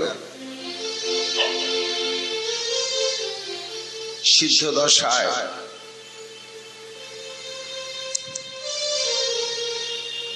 তখন সে কল্পবৃক্ষ পায়। সেখানে কি করে? এই তো পরম ফল পরম পুরুষার্থ, যার আগে তৃণতুল্য চারি পুরুষার্থ। মহাপ্রভু বলছেন ওই যে প্রেম ফল পাকি পড়ে বালি আস্বাদয় লতা অবলম্ব করি, সেখানে কি প্রেম ফলে আস্বাদন করে। তাহলে জীবের কাম্য বস্তু প্রয়োজন বস্তু কি ওই প্রেম? কোন প্রেম? কৃষ্ণ প্রেম, অন্য কোন প্রেম নয়। এবং এটি হচ্ছে পরম মানে একমাত্র রাগ ভক্তি সাধনার ফল। শুধু তাই নয়, এটি একমাত্র পুরুষার্থ। পুরুষার্থ বলতে পুরুষের প্রয়োজনীয় তত্ত্ব। চৈতন্য মহাপ্রভুর পূর্বে সচরাচর প্রচলিত ছিল চতুর্বর্গ ফলের কথা জানি, ধর্ম অর্থ কাম মোক্ষ আমরা বলি, কিন্তু বলা হয় এটা ছন্দের মিল বলি আমরা, ধর্ম অর্থ কাম মোক্ষ, কিন্তু স্তরটা হচ্ছে কাম অর্থ ধর্ম তারপরে মোক্ষ। জীব জন্মের থেকেই কামনার দাস,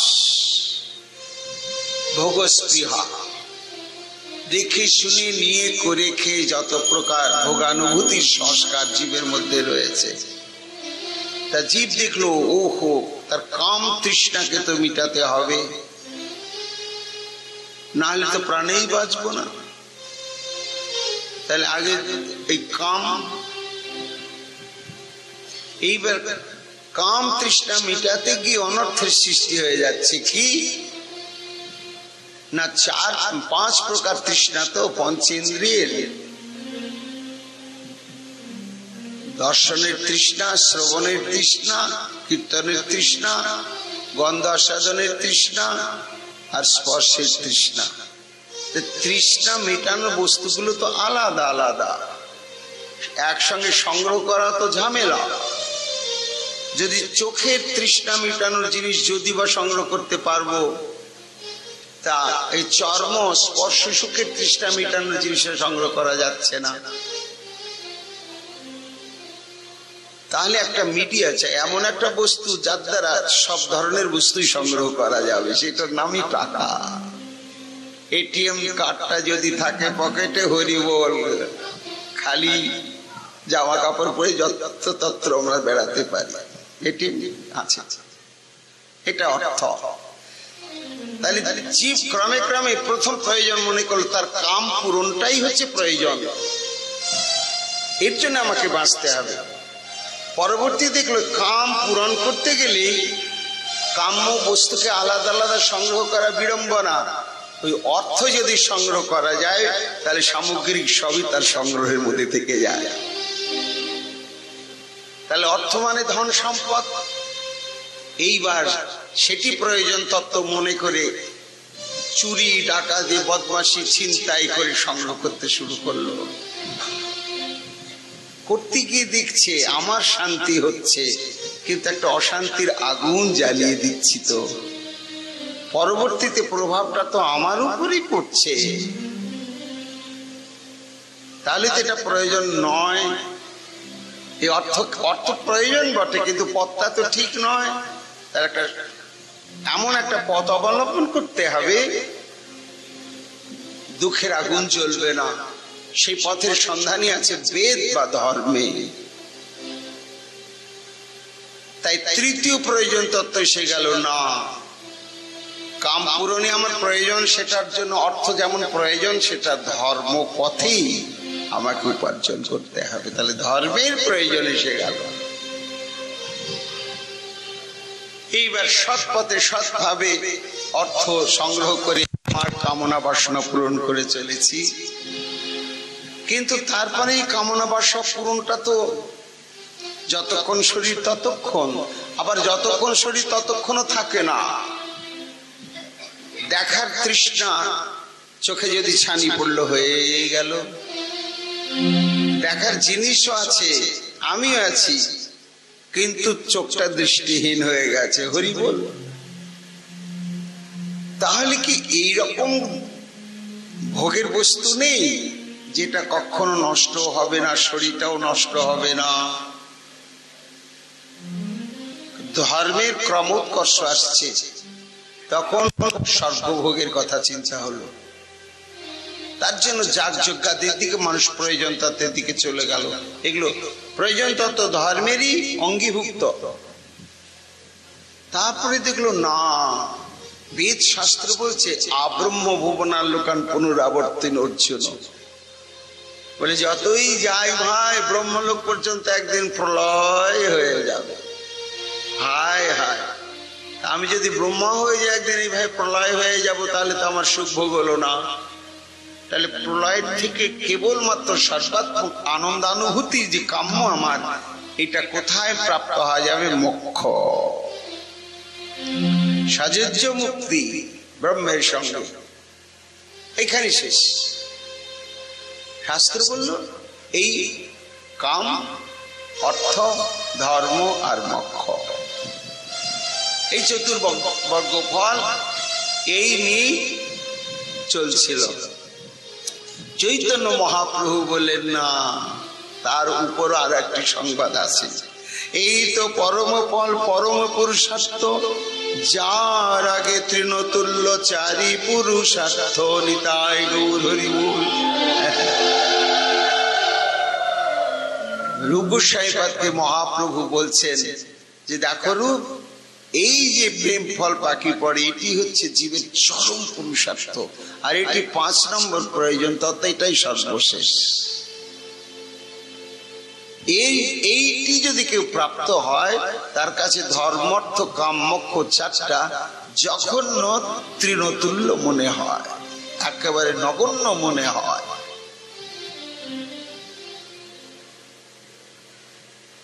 তার দৃষ্টান্ত বলে ওই দেখো মহাজনে রয়েছে, ঋদ্ধা সিদ্ধি ব্রজ বিজয়িতা সত্য ধর্ম সমাধি ব্রহ্মানন্দ গুরুরূপী চমৎকারে তেব তাবৎ যাবৎ প্রেমনা মধুরীপু বশীকার সিদ্ধৌষধীনাং গন্ধপন্ত করণ সরণী পান্ততাং প্রয়াতি।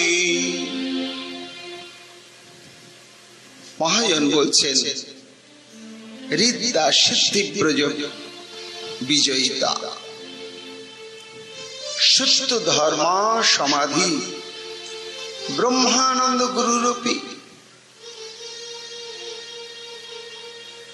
অর্থাৎ কেউ যদি অনিমা লঘিমা মহিমা প্রাপ্তি প্রাকামৈশিত্য বশিত্য ইত্যাদি 8 প্রকার সিদ্ধি লাভ করে,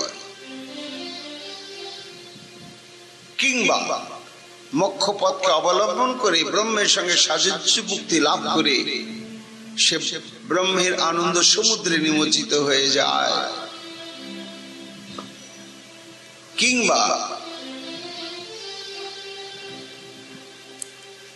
যোগ সাধনা করতে করতে নির্বিকল্প সমাধিতে সে আনন্দে নিমগ্ন হয়।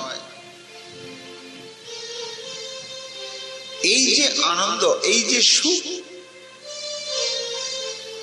আর ভক্তি সাধনার সুখ, সেই ভক্তির চরম অবস্থা হচ্ছে প্রেম। কেমন প্রেম? যাবৎ প্রেমনা মধুরীপু বশীকার সিদ্ধৌষধীনাং গন্ধপন্ত করণ সরণী পান্থতাং। বলে ততক্ষণই যোগ সাধনার সিদ্ধিকে সুখের মনে হয়, কর্ম সাধনায় ভক্তিটাকে চরম সুখের মনে হয়, জ্ঞান সাধনার ব্রহ্মানন্দকে ততক্ষণই চরম সুখের মনে হয়, যতক্ষণ পর্যন্ত জীবের বা সাধকের চিত্তবৃত্তি সেই সরণী মানে পথে উন্নীত না হয়। কোন পথ? না, যেখানে রয়েছে প্রেম ভক্তি। কেমন প্রেম ভক্তি? না, গোবিন্দকে বশ করার সিদ্ধ ঔষধি স্বরূপ। ভগবানকে বশ করার সিদ্ধ ঔষধি স্বরূপই হচ্ছে প্রেম ভক্তি। প্রেম ভগবানকে কোথায় নিয়ে যায়, কত দূর নিয়ে চলে যায়। কি কাঁদছেন, ক্ষুধার জ্বালায় ছটফট করছেন। মা বলছে চুপ, যখন তখন বায়না করলে দাঁড়া। পূর্ণানন্দময় চিন্ময় পূর্ণ তত্ত্ব অপূর্ণতর বেদনায় ছটফট করছেন। অভিনয় নয়, যথার্থই তার কষ্ট হচ্ছে। এই কষ্টের হেতুটা কি? মা যশোমতীর বাৎসল্য প্রেমের বন্ধন বেঁধে ফেলেছে। ক্ষমতা হলো না ঠাকুরের, তার সমস্ত ঐশ্বর্য শক্তি প্রয়োগ করে সেই চুল বাঁধা ফিতেটাকে ছেঁড়া পারলেন না। কেমন বশীভূত হয়েছেন? এই বশীভূতর সিদ্ধ ঔষধি কি নয় প্রেম। তাই মহাজন বলছে এই প্রেম ভক্তি যতক্ষণ পর্যন্ত সাধকের চিত্তের পথে উদিত না হয় ততক্ষণই পর্যন্ত জ্ঞান সাধনার চরম প্রাপ্তি ব্রহ্মানন্দ, যোগ সাধনার চরম প্রাপ্তি সমাধির আনন্দ, অষ্টসিদ্ধির চরম প্রাপ্তি ঐশ্বর্য লাভ করা ততক্ষণই তাদের কাছে সুখের মনে হয়, চমৎকারিতা মনে হয়। বলছেন মহাপ্রভু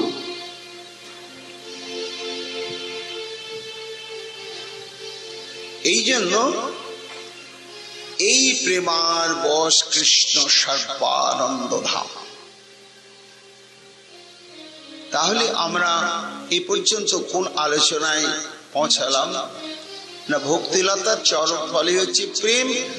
এই প্রেমটি হচ্ছে একমাত্র জীবের কাম্য।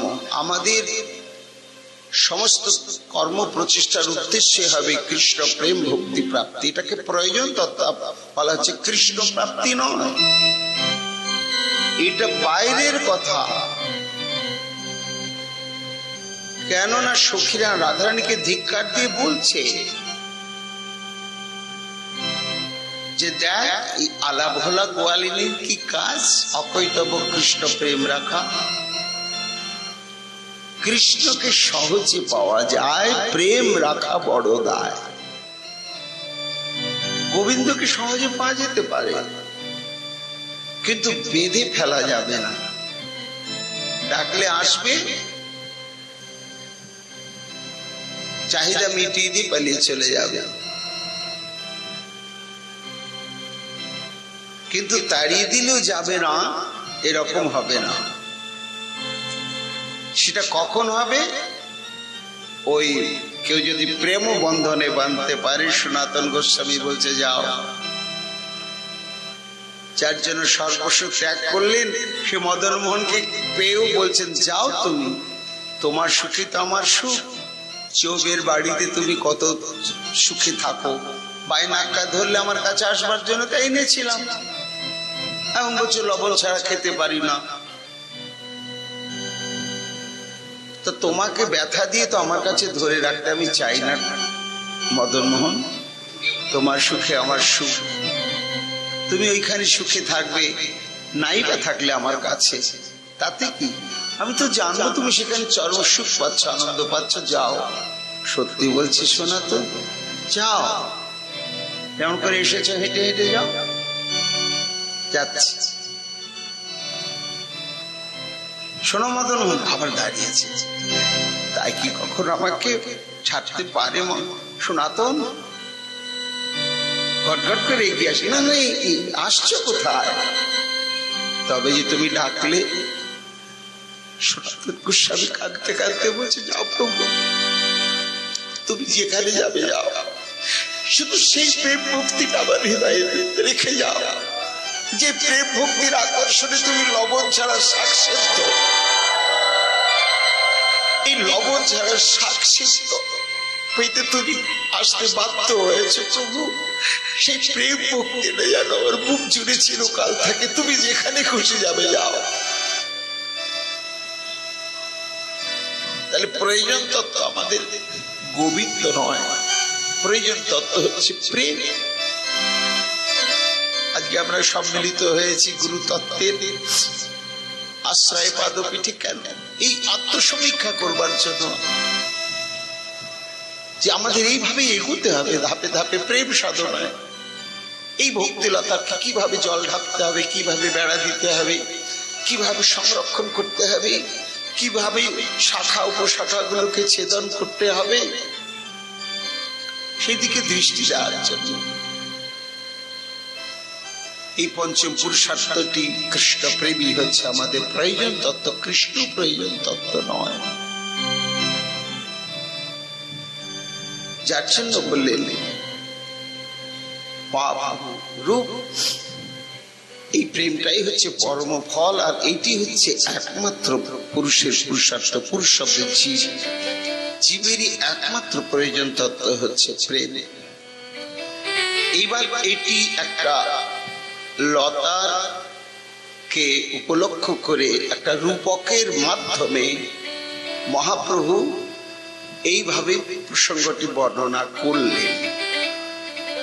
করার পরে চিন্তা করলেন যে রূপ তো বুঝবে ঠিকই, কিন্তু কলির জীব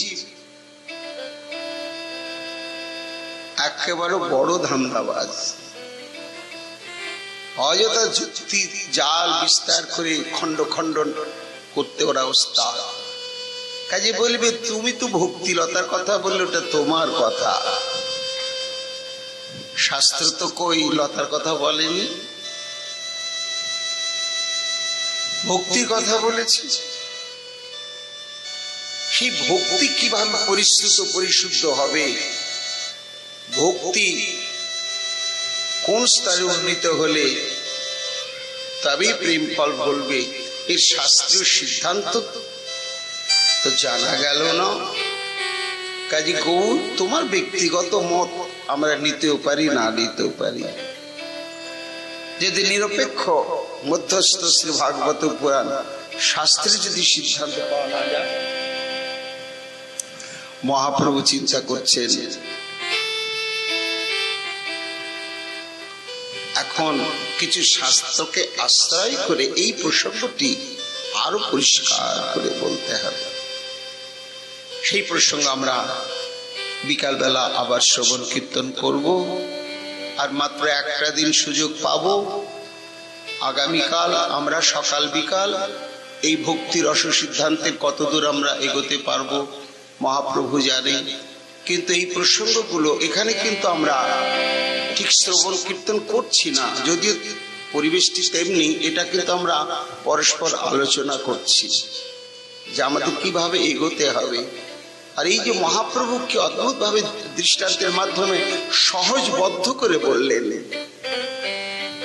যে এই শ্রবণ কীর্তন জলের তত্ত্বটাই কি, আবার বেড়াটা কি বেড়া দিতে হবে, পাথরের বেড়া, এমনি না সিমেন্ট বালি দিয়ে প্রাচীর তুললে হবে না, পাথরের প্রাচীর। এই তত্ত্বটা কি, শাখা উপশাখাকে বিস্তৃত ভাবে বললেন। আমাদের এগুলো ভাবতে হবে। গাত অজ্ঞাত সারিত আমরা এই ব্যারামেই ভুগছি। এইবার শাস্ত্রীয় সিদ্ধান্ত অনুসারে শুদ্ধ ভক্তির কি লক্ষণ, তারপরে ভক্তি কখন রস হয় সেটি পরবর্তীতে আবার জানা যাবে। আম তো একটা সুস্বাদু ফল, তাই বলে চৈত্র মাসের আমটা খুব সুস্বাদু ফল বলে যদি আমি খাই তো মিষ্টি লাগবে না। জ্যৈষ্ঠ মাস যখন গাছ পাকা হয়ে যাবে তখনই ওর সুস্বাদুতা প্রকাশ পাবে। তা তেমনি ভক্তি সাধনায় যখন ভক্তি পেকে যাবে তখনই ওটা ভক্তি রসে রূপান্তরিত হবে। যেমন কাঁচা আম আর পাকা আম, কাঁচা আমটা হচ্ছে সাধক দশায়, এইভাবে সাধন ভজন করতে করতে যখন সাধকের অন্তরে প্রেম স্তর উদয় হবে তখন ওটা পেকে যাবে, তখন আস্বাদ্য হবে। কার আস্বাদ্য হবে? গোবিন্দের। তাই ফুলের মধু যখন হয়, ফুল কোনোদিনই ভোমরাকে ডাকতে যায় না, যায় কি? ভোমরাকে ডাকতে যায় না। ভোমরা কিন্তু কোথায় ফুল ফুটেছে রে মধু, ঠিক যতই লুকানো জায়গায় ফুল ফুটুক চলে এসে হাজির হয়ে যায়। এই জন্য আমাদের যে আমাদের ভক্তির সাধনটা অদ্ভুত। জ্ঞান কর্ম যোগাদিতে ভগবানের পেছনে ছুটতে হয়, আর এখানকার ভজন ভগবানকে পেছনে ছুটাতে হয়। নিতাই গৌর হরি বল। মানে ভগবানের পেছনে ছুটতে যাব না, ভগবান আমার পেছনে ছুটবে, তাকে আমার পেছনে ছুটাবো। কি অদ্ভুত ভজন না? ভগবান ছুটতে বাধ্য হবেন, ছুটছেন পেছনে পেছনে। কি অদ্ভুত! মাধব কাঁঠাল চুরি করবো, চল দুজনে মিলে। ভাবা যায়? পূর্ণানন্দ চিন্ময় তত্ত্বই মাধবীর কাছে ছুটে এসেছে কাঁঠাল চুরি লীলা। ক্ষীরচোরা গোপীরা কি না করছেন, আমাদের রঘুনন্দন নাড়ু খেলেন। ভক্তের পেছনে তিনি ছোটেন, আর অন্য মার্গে ভক্ত তার পেছনে ছোটেন। নিতাই গৌর হরি বল। এই যে প্রেম সাধনটি, এটা লতার মাধ্যমে বুঝালেন। এর পরবর্তীতে গিয়ে শাস্ত্র সিদ্ধান্তের দ্বারা ভক্তি কখন শুদ্ধ হয়ে প্রেম স্তরে উন্নীত হবে, সেটা আমরা বিকালবেলা আস্বাদন করব। নিতাই গৌর হরি বল।